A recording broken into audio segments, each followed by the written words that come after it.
Yes. Thank you very much.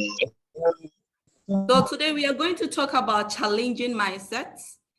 That's about planning your entry and your exit. And today I'll be doing that with a SINOP Investments. They are right behind me here, and we're going to do this presentation. Just as I said, social questions you want to ask me, and we'll be able to guide you through. Thank you. My name is Marketability Asante.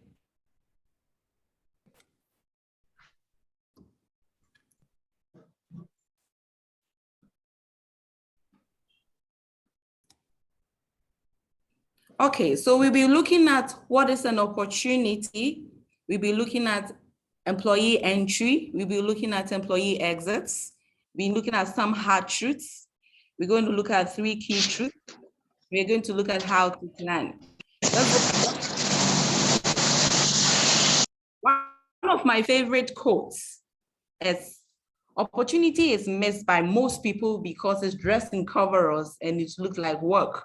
So when we say opportunity is dressed in coveralls, like you have seen something, but because you have not figured it out, you think it's hard to get. You think, oh, it's not an opportunity. You think that it is something you cannot work towards it. So that's what Thomas Edison is trying to tell us. Opportunity sometimes is in hard coveralls. You have to uncover it before you can see that there's an opportunity in there. Isaac Newton, I know we all study physics, we should come across someone called Isaac Newton. He said, I have seen feather, and it is by standing on the shoulders of a giant. So for him, he says the opportunity is when you are standing on top of something, or when somebody is sharing an experience, or when somebody has gotten there before, or you have focused on something, you have arrived, and you're advising somebody on it. So that's what Isaac Newton was trying to advise us on when it comes to opportunity. When we say employee entry, I would say just the exciting moment the employee finds himself at the first place of employment or the first place of work. So your first time you start foot in any organization, you are happy about that organization. The employee is enthusiastic about the job, some uncertainties, how the job is going to be. It's going to be a free working environment. Is it a friendly environment? How's the environment going to be like? These are some of the entry things that goes through the employee's mind. What are some of the possibilities, opportunities that is coming in mind? Am I going to meet friendly people? Am I going to have a lot of, let's say, career development in the new position I'm going into? These are some of the things that the new employee is going to look at. What are some of the, what are some of the nerve-breaking issues and all that? So that's when we talk about employee entry. Now, employee exit is the last foot that you step in an organization. And this can be either voluntary or involuntary. Voluntary is when you willingly resign from an organization that you don't want to work there again, so you resign. And involuntary is when you are either terminated, dismissed, through redundancy, illness, and so on and so forth. And the last one is death. So we don't want to hear this, but it's part of the process of why employee exits. So employee can exit through death as well. There are some hard truths to say. And one of these hard truths is that you can never change where you are coming from, but we still have a chance to make a better future. And it is possible to fix our failures of the past. Employees sometimes forget that they are in transit in an organization. So when they get into the organization, they relax and they don't do anything. I'm here to tease your minds that when you step foot in the organization, that is the very day you have to start planning your exit. So these are some of the things that we're going to talk about. Another thing you also need to, I want to tease your mind on about these hard three is that, remember there always has to be a cushion, or there's always has to be a platform for your family. So while you are excited about your job, while you're excited about all the beautiful things the job has to offer, about the travels, about all the exposures. You should know that, is it just going to be a long-term affair with the organization, or is it just going to be a one-off? Should anything happen, what's going to happen to my family? These are some of the things you need to be thinking about when you come into an organization. There are 3 key truths that you need to know. One is the business can collapse. Example, you can just walk into a building one day and then the whole building collapse. Your organization might be in that building and that will be the end of that organization. The question to your mind is, what will happen to you? Anything can happen. Again, the inevitable situations like flood, fire. COVID-19 has brought a whole lot of agendas to us. Look at employment in these cases of these COVID-19 in the globe. A lot of people are losing their job. A lot of people are sitting on the fence with a whole lot of anxieties. We are resorting to too much technologies. Even this forum that we have, now we don't need to have a setting where you set up and people come into a training session. We're doing it online. So facilities are now narrowing into more of technologies. These are some of the things that is going to happen when you are in organization. Another thing that is going to be in an organization is you don't choose your boss chooses you. So anything can happen. You can go into an organization and your boss just don't like you. He can frustrate you for you to exit, or he can frustrate you for you to be terminated. These are some of the things that you need to know when you go into an organization. Now, how do you plan? First of all, it is so common to find out that I was having an interaction with one of our employees, and also again, another platform I had, I was asking them, so how do you manage your expenses? He said, oh, well, they pay me 3,000 and next month I'll be receiving my 3,000. So my expenditure is 3,000. And I said, no, you don't live like that. What if the following month you don't have opportunity to be in that organization? What happens? So these are some of the things we have to be looking at. So when we say hand to mouth is using all your salary on your expenditure for a month. Trust me, if you have 100 cedis in your pocket, you are able to use the 100 cedis when your salary has not arrived. But as soon as you receive your salary and you receive the alert, all of a sudden your expenditures go up. You need to rethink again. You have to halt some purchases. There's a difference between a want and a need. I want it, I need it. I need it means it is a key requirement. And if you don't get it, there's something going to happen to you. But I want it is, yes, it's a nice to have. You can decide to want it, but you can decide to let it go. So as you are in the organization, look at investing more. Can I save something in an investment? That is what you need to be looking at. Self-development. Some employees, or as employees in organizations, we don't even train ourselves at all. We are waiting on the employer to train us. We are waiting on the employer to take us to trainings, to take us to forums. So when the employer doesn't do that, we think that, oh, it is not a good company. They are not training us. I think the onus is on you to subscribe to online trainings. Now there's a whole lot of online training courses. You can do your online master's program, PhD programs, doctorate programs, degree programs, diploma programs online. So I think it would be a good platform for you to develop yourself while you're waiting for the employer to do so. Your personal grooming. How marketable are you? You need to also, these are some of the questions you need to also be asking yourself. It's where you want to be is how you plan today. Because if you want to be, let's say, the general manager or the managing director, what steps, what measures have you put in place to be where you want to be? It's how you behave. It's how you put structures in place. Your communication, your commitment to certain tasks. These are some of the factors you need to be looking at. Your own personal grooming, your speech, your mannerism, your thoughts, your plannings. Do you want to be entrepreneur in the next five years to come? What measures have you put in place? What KPIs have you set for yourself? These are some of the things you need to be looking at. Again, entrepreneurship. I think as employees, some of us are afraid to take another step of open businesses, doing things on our own. But I want to throw that challenge to you. You can. What you need to do is to talk to your employer. According to the Labor Act, you have to work for 8 hours. After the 8 hours, it's an overtime.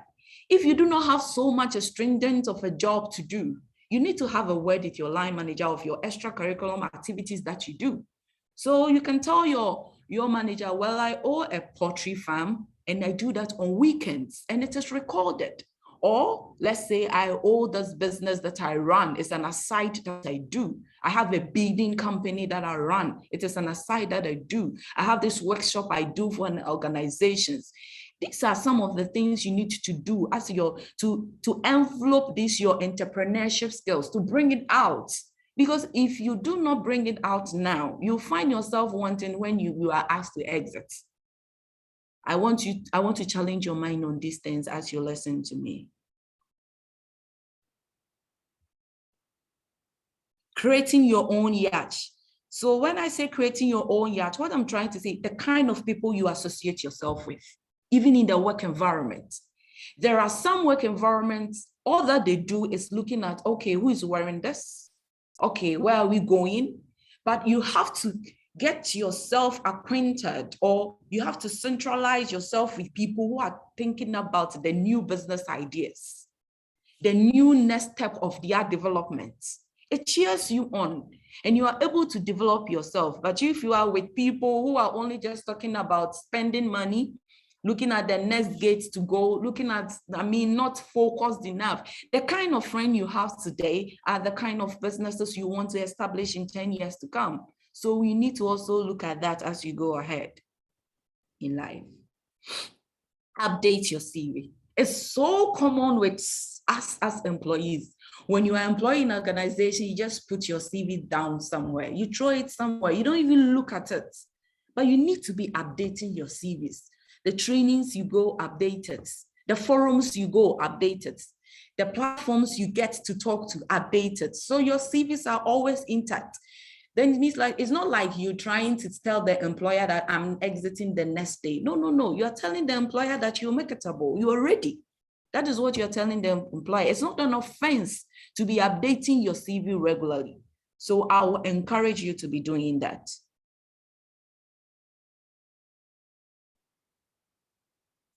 Also test your marketability. Some people are in an employment. Let's say you're in employment as a marketing manager, your employment as an operations assistant, your employment as an operation associate or a legal person. You never has even tested the market to see how valuable you are. You don't even remember the last time you apply on a job to just find out whether the organization will call you, whether your eligibility of high is that much. You've not even done that. That would be a bad practice. You need to at least test the waters to see. When you go for an interview and you don't get employed, nobody sacks you because I've not tendered my resignation. I have not. So I think this is the forum you need to also see how marketable you are. The LinkedIn pages that you have. When last did you throw a CV in to find out that, okay, should my organization collapse, how marketable I am, or how marketable will I be when my organization collapses? These are some of the things you need to be also looking at. To end, I would say your mindset and everything that you want to do is how you change along it. So once your mindset is changed, everything on the outside will also change. That is Steve Marable. So I'm bringing my presentation to an end, and I want to open the platform for any questions.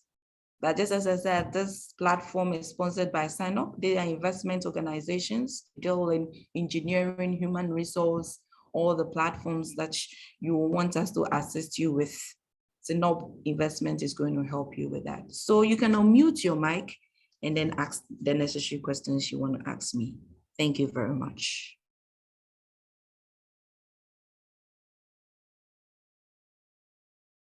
Any questions, please?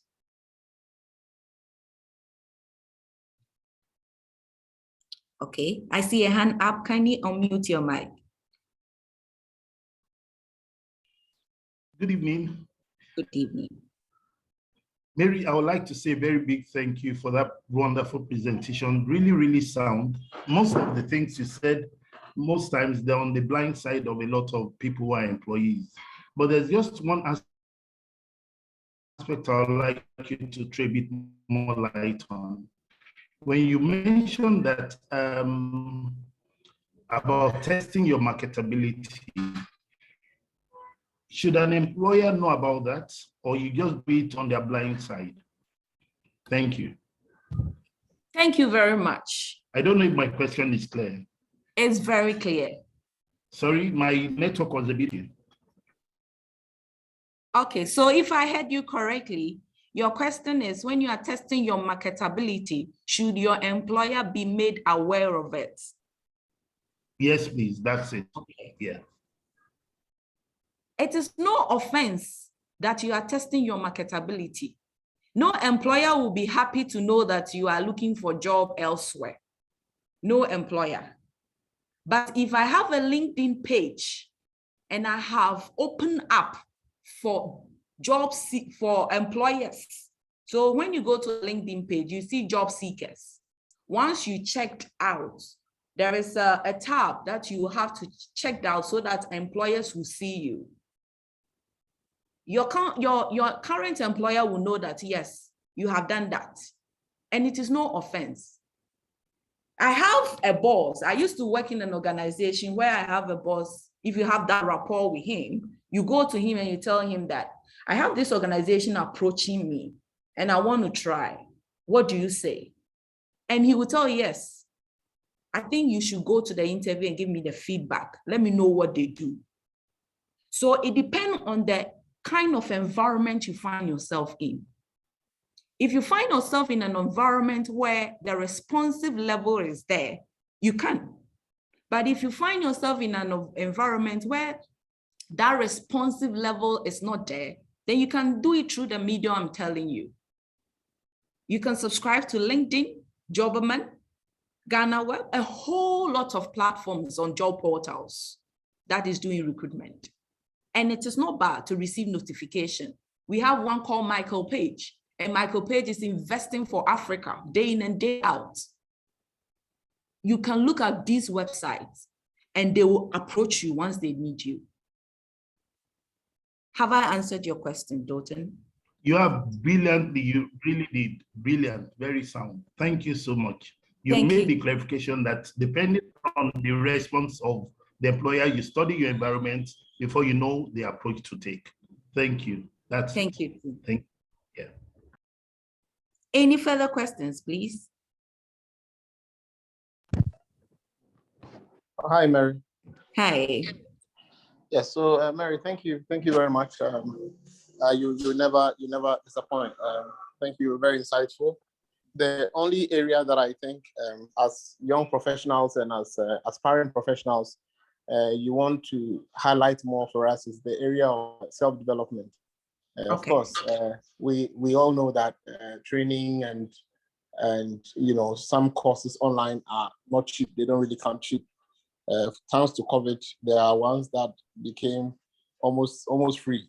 But I want to know if you can recommend a few with your experience, so that some of us will take note and go there and see, or if you can recommend any site. This is free adverts, so that we can, can you give some clarification on that area so that we can have a. Definitely. Okay, so just as I was saying, personal grooming is one, and your educational, that's that. So when we say grooming, it's in two folds. We have your personal grooming, and then you have the career, that is the educational grooming. Your personal grooming is your behavior towards that. And then your career is the certifications, what you want to achieve in the next 5 years. So the first thing you need to do is to set a KPI for yourself. That's the first thing. Example, I want to be a legal practitioner in the next 5 years. So in the next 5 years, all that you're doing is that you are working towards achieving it. So if you want to be a legal practitioner in Ghana, if you have finished a degree, then it means that you have to finish an LLB. How long would an LLB take? An LLB is going to take, we have LLB for 3 years in institutions because you have your degree already. Okay, let me subscribe to an LLB. Once you finish your LLB, okay, I'll have to go to the Ghana Law School, or maybe I'll go out of the country to go and do this. These are your plans you have put in place. Now, when it comes to how am I going to finance this? Okay, I am on a salary of 4,000. Can I spend 3,000 a month and keep the 1,000 as a saving? That is what you need to be doing. Can I spend? You can never have 50,000 cash on your hand. No, you will never have it. But once you start saving towards it, you will aim the 50,000 and get your 50,000. Because that 50,000 is a huge money. But once you start taking that baby step, you get the 50,000. So that's what I'm trying to do on the career side. A lot of opportunity on the educational side. When you go to a platform called lender.com, lender.com has a whole online, some of them are actually free.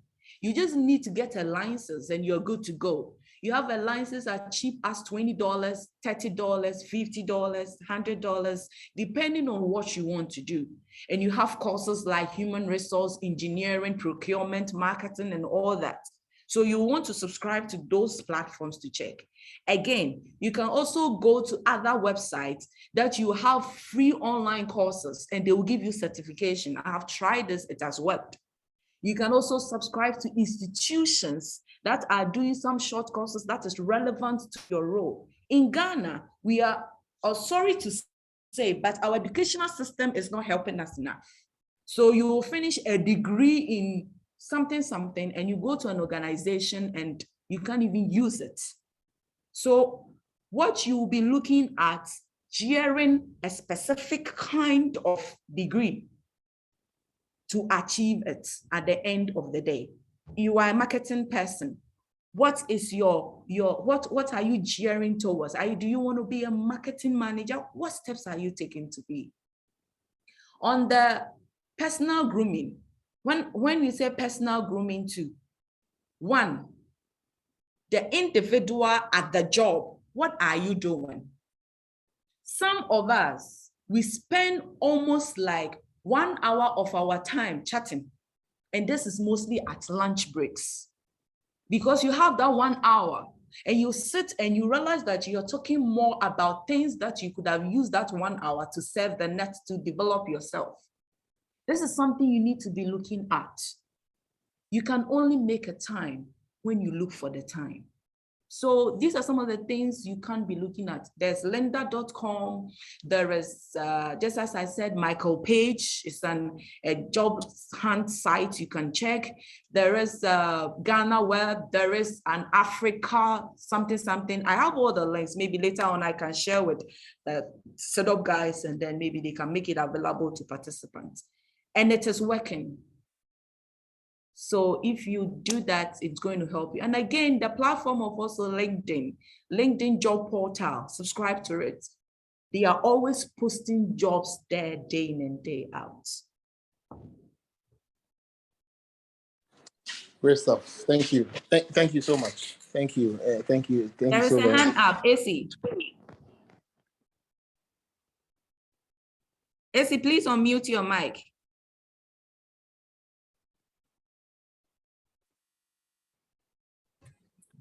Okay.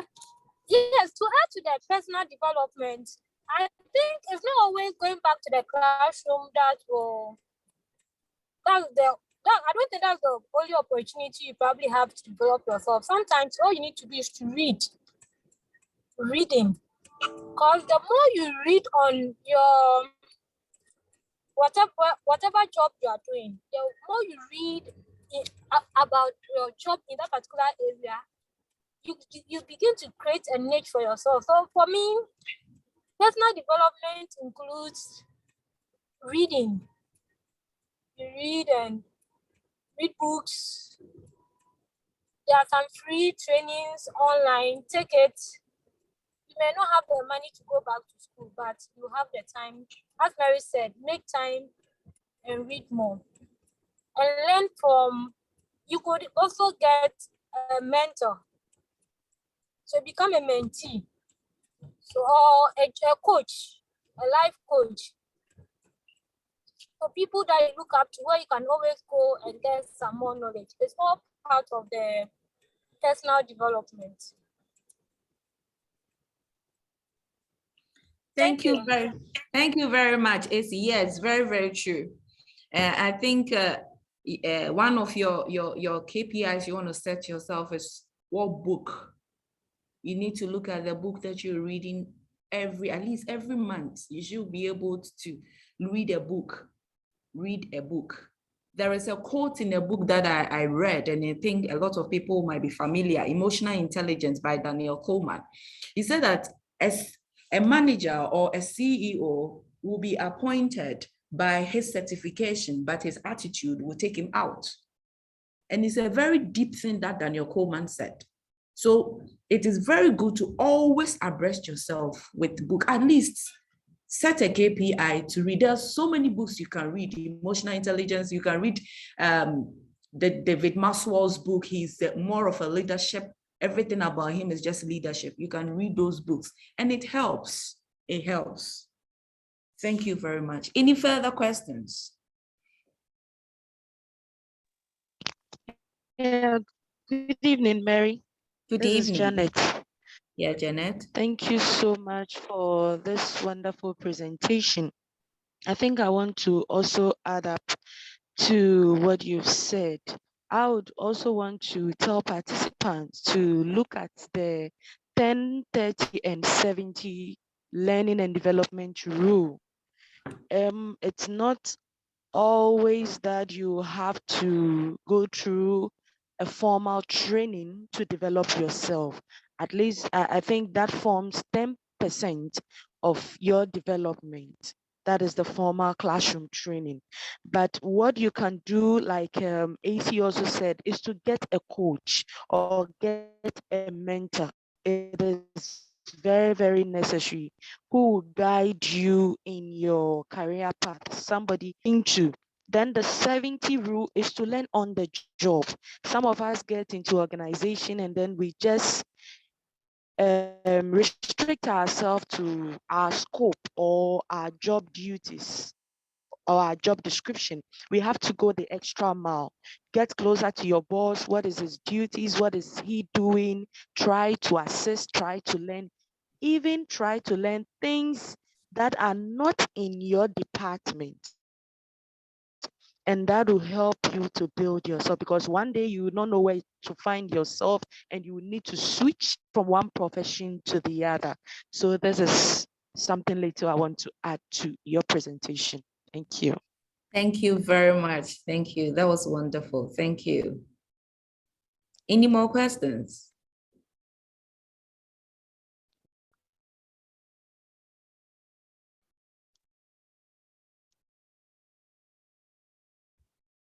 Thank you very much for joining today's section.